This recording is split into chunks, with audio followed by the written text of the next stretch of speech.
აუ, ისე ფრესკოს SMS-ში. ნუ მაგათ ვაჩვენებ როგორ უნდა რეკლამის გაკეთება რა.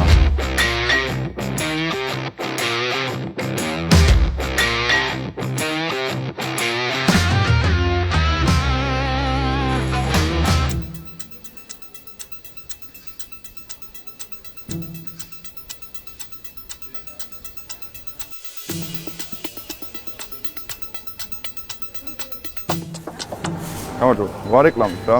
ბატონო. ვარეკლამით. მე ფრესკოში დავარეკლამო. არ შეიძლება? შეფესილი კერძო ტერიტორია და არ შეიძლება და Really go. Çöp kamera. მე რა შუაში. ერთიდან ნუ.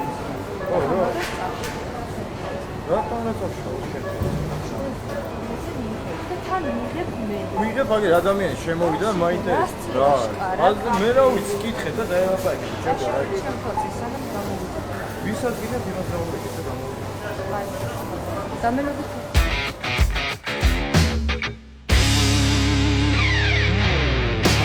ციკლოპა გამანგებინე რა შედის მაგ ციკლოპაში ახალ დაგებულზე რა ცოტა რეჩოები აქვს რაღაცა ძალიან ვიჭვალეს ორი პირი პარკეტი დავაგე ჭერი დავაპატარებ რა ნუ აპრიალებთ რა.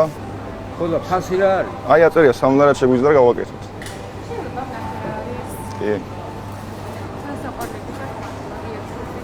უნდა დატოვოთ ტერიტორია შეიძლება. რატო? კერძო ტერიტორიაზე ხარ. ანუ ვარეკლამებ რა. არ შეიძლება. თქვენ რო ვარეკლამებთ? ჩვენსაც ვარეკლამო და ჩემსაც ვარეკლამებ, კაცო, თქვენსაც ხო ვარეკლამებ. ტერიტორიაზე ვარეკლამო, ბატონო, თქვენს ტერიტორიაზე. ჩემს ტერიტორიაზე ვარეკლამებ, ბაბა, აი, ტელეფონში SMS-ი, აი. ეს ხო ჩემი კერძო საკუთრებაა, კაცო. ეს თანამშრომელი ხარ? არა. დატოვეთ ძალიან ხოთ ჩვენი ტერიტორია. ჩემს ტელეფონში ხო ვარეკლამებ თქვენს რეკლამებს. ეს ვარეკლამებ რა ჩემს ასაა. რატო? აქ არ შეიძლება დგომა? არ შეიძლება ეს. აქ არ შეიძლება დგომა? არა, რა თქმა უნდა. აქ რო დავდგე? არა, ბატონო, ჩვენი ტერიტორია ძალიან ხოთ.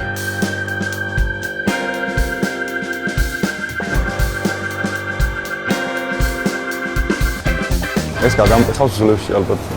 იქეთა უფრო რაღაც მოსულია. აპა. არ შეიძლება ახლა ჩემო. რატო ვარეკლამებ რა? რა გაიგე რა, მე აქ რო დავარეკ, აქ მეტი ხალხია. მეტი ხალხია და გაიგე მეტი ხალხია რა. როგორ არ არის? შეიძლება გამიჯერება. SMS-ებს რო წერენ ის შეიძლება კაცო. ეს აი რაღაცა 1 კილოგრამი ვქვიდი რაღაც ლარი. ვაფშე არ მაინტერესებს. იმას შეწერე? მე რა ყველას წერენ კაცო, მაგრამ ყველას ხო არ აინტერესებს. მესიჯი მოდი? ხო. ეგ მესმე ფრესკო დამთვრა. ხო. შენს გაწუხებს ხო? მე რა. რა მე რა კაცო ანუ ეს საკის გუში გაგემს ფასბაკები ესენია. ხო, მაგრამ ხომ უნდა იყოს აი გათვლილი ვიღაცას. მე მაგალითად არ მაინტერესებს. აკეთე წაშალი მოდი დედას აუცილებლად კი არ წაი. ხო და მე რატო შევარ? მოდი ფრესკო ვატევ შლის ფეხაზე მგიდი არც ეგ. არ ბაზარია და. მიდი, კაცო გამიგდა. ჩიგარი. მაგარი კაცია. მეც ფეხებზე მკიდიაო. ნუ როგორც ხედავთ, მარტო ჩვენ არ გვაწუხებს ეს SMS-ები, ანუ ფრესკოს დაცვასაც ყველას აწუხებს საერთოდ და მაგრამ ვერაფერს ვერ გავხდებით რა. ის რომ მოგვიწევს, ჩვენ თვითონ გავთიშობთ.